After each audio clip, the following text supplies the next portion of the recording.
Assalamualaikum warahmatullahi wabarakatuh. Selamat siang anak-anak.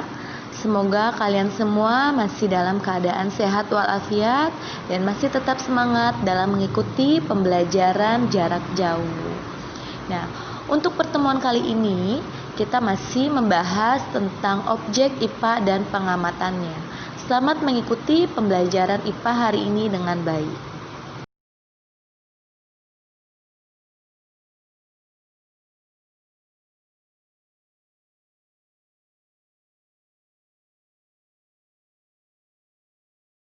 Pengukuran merupakan kegiatan membandingkan suatu besaran dengan besaran sejenis yang digunakan sebagai satuan. Jadi artinya di dalam sebuah pengukuran itu terdapat yang namanya besaran. Nah, besaran di sini mempunyai arti sebagai sesuatu yang dapat diukur dan dapat dinyatakan dengan angka. Besaran dapat dibedakan menjadi dua jenis besaran. Yang pertama yaitu besaran pokok dan yang kedua adalah besaran turunan. Besaran pokok mempunyai arti sebagai besaran yang satuannya telah didefinisikan terlebih dahulu. Sedangkan besaran turunan merupakan besaran yang satuannya diturunkan atas dasar besaran pokok. Nah, sekarang kalian bisa amati semua gambar-gambar yang terdapat pada layar kalian. Itu semua gambar yang termasuk ke dalam besaran pokok, yaitu di mana gambar-gambar tersebut merupakan alat yang dapat mengukur panjang, massa ataupun berat, untuk mengukur waktu, mengukur suhu, watt arus, jumlah zat ataupun untuk mengukur intensitas cahaya.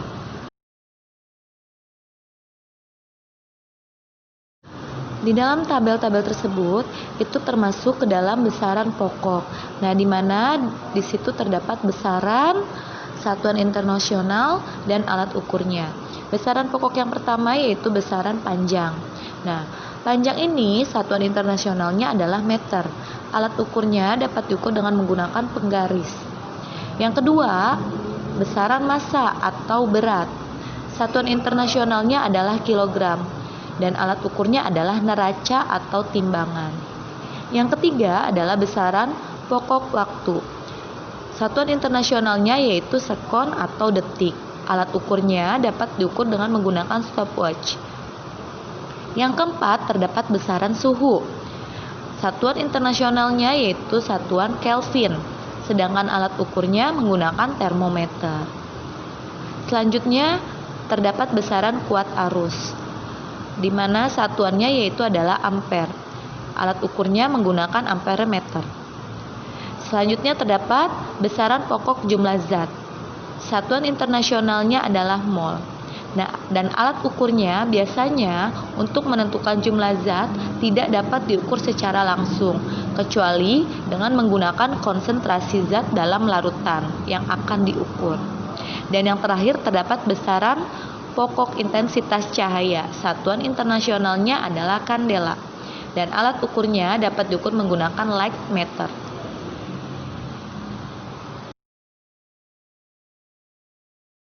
Perhatikan tabel yang ada pada layar kalian. Di sini termasuk besaran turunan yang terdiri dari luas, volume, massa jenis, kecepatan, percepatan, gaya, usaha, tekanan, daya, dan momentum.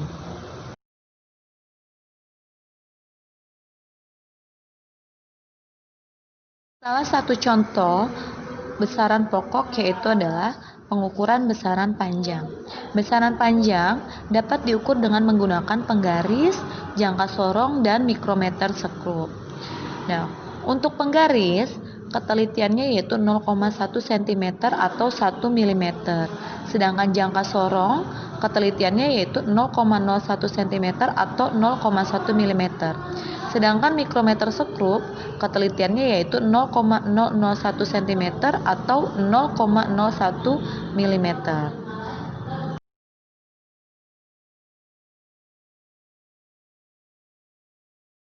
Gambar yang kalian lihat di layar kalian ini merupakan gambar alat jangka sorong yang digunakan untuk mengukur besaran panjang. Nah, biasanya jangka sorong ini digunakan untuk mengukur bagian sisi dalam suatu benda yang berlubang. Contohnya seperti mengukur bagian dalam pada pipa.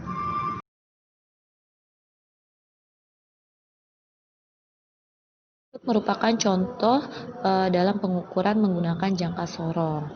Nah, di sini ada soal, hasil pengukuran jangka sorong di bawah ini adalah, nah, untuk menghitung menggunakan jangka sorong, rumusnya adalah skala utama ditambah skala nonius.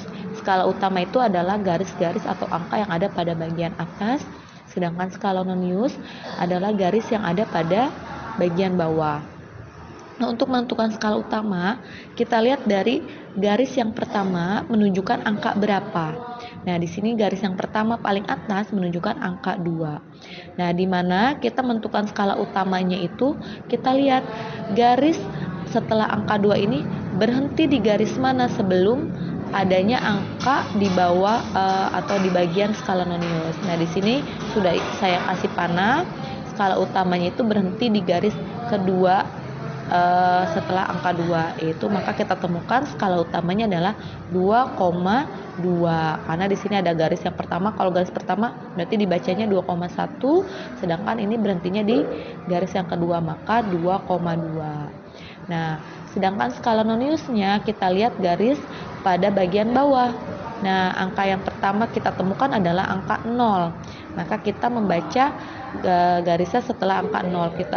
Di sini kita temukan setelah angka 0 ada 1, 2, 3, 4, 5, dan 6. Kenapa angka 6? Nah, di sini sudah saya kasih panah, berhentinya itu di garis ke-6.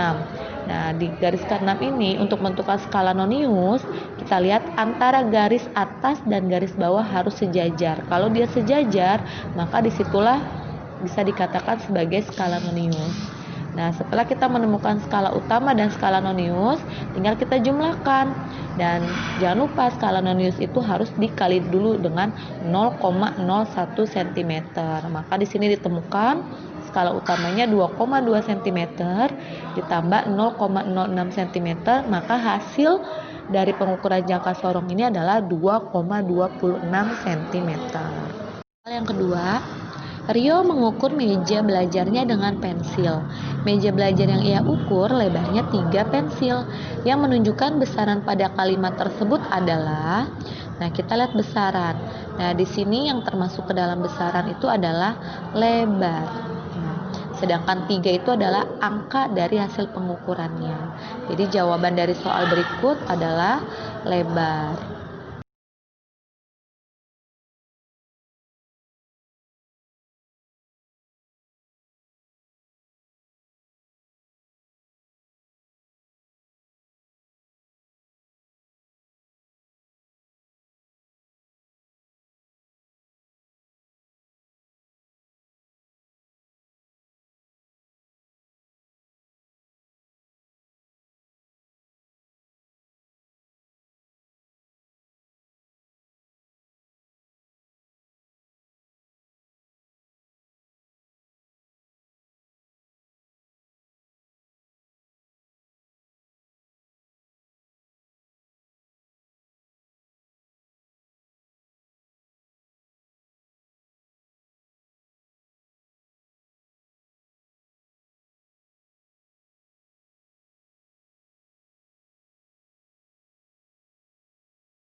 Berikut merupakan gambar alat mikrometer sekrup. Alat mikrometer sekrup ini biasanya digunakan untuk mengukur ketebalan suatu benda, di mana benda tersebut berukuran sangat tipis. Contohnya seperti untuk mengukur ketebalan pada suatu kertas.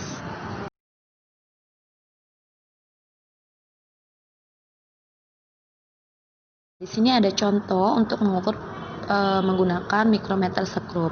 Perhatikan pengukuran dengan micrometer skrup berikut ini. Nah, caranya hampir sama dengan menggunakan jangka sorong. Contohnya, di sini kita lihat kalau tadi pada jangka sorong itu ada bagian atas dan bagian bawah. Kalau pada mikrometer skrup ini kita lihat angka yang ada pada sisi bagian kiri dan kanan.